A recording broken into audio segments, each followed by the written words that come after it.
بسم اللہ الرحمن الرحیم۔ السلام علیکم ورحمۃ اللہ وبرکاتہ۔ آج کی ہماری گفتگو اور جس موضوع پر ہم لب کشائی کرنا چاہتے ہیں وہ ہے 21 جون 2020 میں جو سورج گرہن کے حوالے سے باتیں اور گفتگو چل رہی ہے، اس حوالے سے چند معروضات میں آپ کے سامنے پیش کرنا چاہتا ہوں کہ سورج گرہن ہو یا چاند گرہن ہو، اس کی حقیقت کیا ہے، اور اس کے اندر چند جو احتیاطی تدابیر ہیں وہ کون کون سی ہیں جن کو اللہ تبارک تعالیٰ کے پیارے حبیب امام الانبیاء سرکار دو عالم صلی اللہ علیہ وسلم نے مجھے اور آپ کو بتایا ہے۔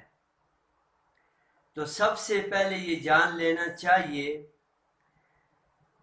کہ الشمس والقمر آیتان من آیات اللہ، کہ یہ چاند ہو یا سورج ہو، یہ دونوں اللہ کی نشانیوں میں سے ایک نشانیاں ہیں۔ اب یہ جو سورج گرہن ہوتا ہے، سائنس کی تحقیق، جدید ٹیکنالوجی وہ یہ بتاتی ہے کہ جب سورج اور زمین کے درمیان چاند آتا ہے تو سورج کی جو ڈائریکٹ روشنی ہے وہ زمین پر نہیں پڑتی، جس وجہ سے اندھیرا چھا جاتا ہے۔ سورج کی مکمل روشنی زمین تک نہیں پہنچتی، سورج کی روشنی مندم ہو جاتی ہے۔ یہ تو ایک سائنسی تحقیق ہے، لیکن امام الانبیاء سرکار دو عالم صلی اللہ علیہ وسلم کے حیات طیبہ میں جب سورج گرہن ہوا تو حضور صلی اللہ علیہ وسلم انتہائی پریشان ہو گئے۔ آپ کے چہرے کا رنگ فق اور زرد پڑ گیا۔ آپ کو یہ خوف ہوا کہ قیامت کا وقوع پذیر، قیامت تو نہیں آنے والی۔ پھر فرمایا کہ امام الانبیاء سرکار دو عالم صلی اللہ علیہ وسلم نے اس دوران کیا کام کیے اور صحابہ کو کس چیز کی طرف راغب کیا کہ ایسے حالات میں کیا کرنا چاہیے۔ تو سب سے پہلے فرمایا کہ صلو، نماز پڑھو، اور اس نماز کو نماز کسوف کہتے ہیں۔ ایک ہوتی ہے نماز خسوف، ایک ہوتی ہے کسوف۔ کسوف ہوتی ہے سورج گرہن کی اور خسوف ہوتی ہے چاند گرہن کی۔ تو یہ 2 رکعت نفل نماز ہوتی ہے، انفرادی بھی پڑھ سکتے ہیں، اجتماعی بھی پڑھ سکتے ہیں۔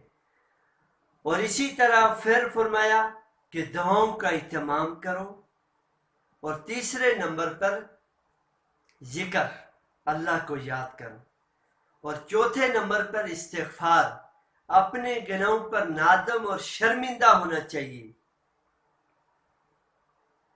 یہ 3-4 ایسے اعمال ہیں جو کرنے والے ہیں: نماز کا اہتمام، ذکر کا اہتمام، اور دعاؤں کا اہتمام، اور استغفار کا اہتمام۔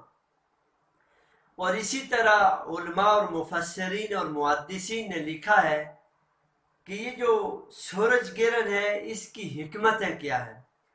فرمایا کہ سب سے پہلی حکمت تصرف الی اللہ، یعنی اللہ تبارک تعالیٰ یہ بتانا چاہتے ہیں کہ اس کائنات کے اندر جو بھی چیز ہے، اب جو بڑی بڑی چیزیں ہیں بظاہر ہمارے نزدیک سورج اور چاند ہے، اللہ تبارک تعالیٰ ان کی روشنی مندم کر کے، روشنی کم کر کے یہ ہمیں باور کرانا چاہتے ہیں کہ اے انسان، تو اپنے آپ کو بڑا سمجھتا ہے، لیکن تو مکھی کے پر کو بھی، یعنی اس کے اندر بھی تصرف نہیں کر سکتا۔ میں تو وہ رب ہوں، میں تو وہ خالق اور مالک ہوں جو سورج اور چاند کے اندر اور ساری مخلوقات کے اندر تصرف کرنے والا صرف میں اکیلا ایک رب ہوں۔ تو یہ تصرف اللہ کی یعنی طاقت کا ایک مظاہرہ ہے۔ نمبر 2 جو اہل علم نے لکھا ہے کہ اس کی حکمت یہ ہے کہ اللہ تبارک تعالیٰ یہ بتانا چاہتے ہیں کہ میں وہ رب ہوں کہ جو اس کی روشنی مندم کر سکتا ہوں، اس کی روشنی ختم بھی کر سکتا ہوں اور دوبارہ واپس لوٹا بھی سکتا ہوں۔ معلوم ہوا کہ انسان کی پیدائش بھی اللہ کے حکم سے ہے، اور کل قیامت کے دن جب دوبارہ اٹھایا جائے گا تو وہ بھی اللہ اپنے حکم سے اس کو اٹھائیں گے۔ اور تیسرے نمبر پر فرمایا کہ غفلت اور لاپرواہی اور سستی کی طرف یہ دلیل ہے کہ انسان تو غفلت میں ہے، سستی میں ہے، کائلی میں ہے۔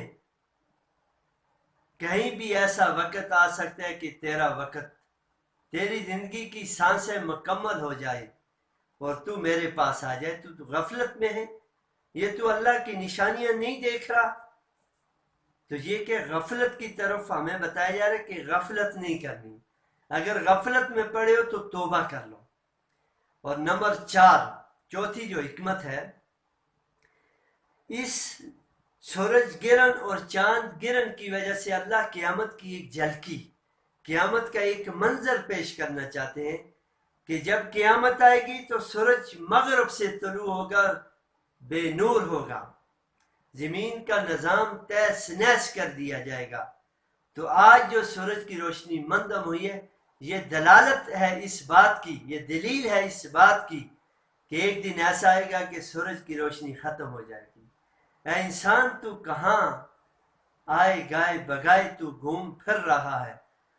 تجھے اللہ کا خوف اور اپنے پیارے حبیب صلی اللہ علیہ وسلم کے طریقوں کو کہاں پیسے پش ڈال چکا ہے؟ تو اس لیے سورج گرہن یہ قیامت کی نشانیوں میں سے ایک نشانی بھی ہے اور اللہ کی نشانیوں میں سے ایک نشانی بھی ہے۔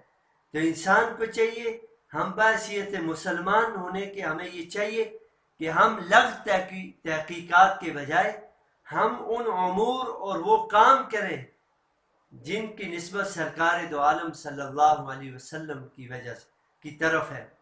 اور حضور صلی اللہ علیہ وسلم کے دور میں جب یہ ہوا تو آپ کا ایک بیٹا جو نرینہ اولاد میں سے تھا، ٹھیک ہے، وہ دنیا سے چل بسا۔ تو اہل جو عرب تھے انہوں نے کہا کہ آج بہت بڑا دن ہے کہ آج سورج بھی اللہ کے نبی کے اولاد کی دنیا سے جانے پر وہ بھی غم میں ہے۔ تو معلوم ہوا کہ یہ تو اللہ کے نبی نے بتایا کہ یہ ایسا نہیں ہے، یہ ایسا نہیں ہے، یہ سورج اور چاند کا گرہن لگنا، روشنی کا مندم ہونا، یہ کسی کے مرنے، خوشی غمی کے ساتھ ان کا کوئی تعلق نہیں، یہ اللہ کی طرف سے ایک نشانیاں ہیں، ٹھیک ہے، اللہ کی طرف سے اس کے اندر حکمتیں ہیں۔ تو اس کے اندر میں نے اور آپ نے احتیاطی تدابیر کیا اختیار کرنی ہے؟ سب سے پہلے تو ہم نے اعمال کی طرف اپنے آپ کو لانا ہے، نمازوں کا اہتمام، ذکر کا، استغفار کا، توبہ کا، ان چیزوں کی طرف آنا۔ اور اس کے بعد یہ ہے کہ سورج کی طرف بغیر گلاسز کے ہم نے نہیں دیکھنا، کیونکہ اس کی وجہ سے آنکھوں پر ڈائریکٹ اثر پڑتا ہے جس کی وجہ سے روشنی جا بھی سکتی ہے۔ اور اسی طرح چھوٹے بچے اور بڑوں کو گھروں سے باہر نہیں نکالنا، کیونکہ ان کا قوت جو مدافعت ہے وہ کمزور ہوتی ہے، اس لیے ان پر اثر زیادہ ہوتا ہے۔ اور اسی طرح بعض لوگ ہوتے ہیں نا، چسکے لینے کے لیے، ویسے مزے لینے کے لیے کہتے ہیں جی دیکھتے ہیں کیا ہوتا ہے، تو پھر کہتے ہیں کہ اللہ کے جو نشانیاں ہیں جب ان کو مذاق میں لیں گے تو اللہ کی طرف سے جو ہے عذاب نازل ہوں گے، اللہ کی طرف سے پھر رحمت نہیں آئے گی، اس کے نقصانات ہوں گے۔ تو اسی طرح کوشش کریں کہ 21 جون 2020 بروز اتوار ہم ان چیزوں سے اعراض کریں، نہ ہم باہر نکلیں، نہ ہی ہم سورج کی طرف بغیر چشمے اور بغیر گلاسز کے دیکھیں۔ اور اسی طرح ہماری مائیں بہنیں بھی اپنی احتیاطی تدابیر کا اختیار کریں۔ اور سب سے بڑی احتیاطی تدابیر جو میں نے آپ کے سامنے اپنے نبی صلی اللہ علیہ وسلم کی بیان کی وہ ہے نمازوں کا اہتمام، ذکر کا، توبہ کا، استغفار کا۔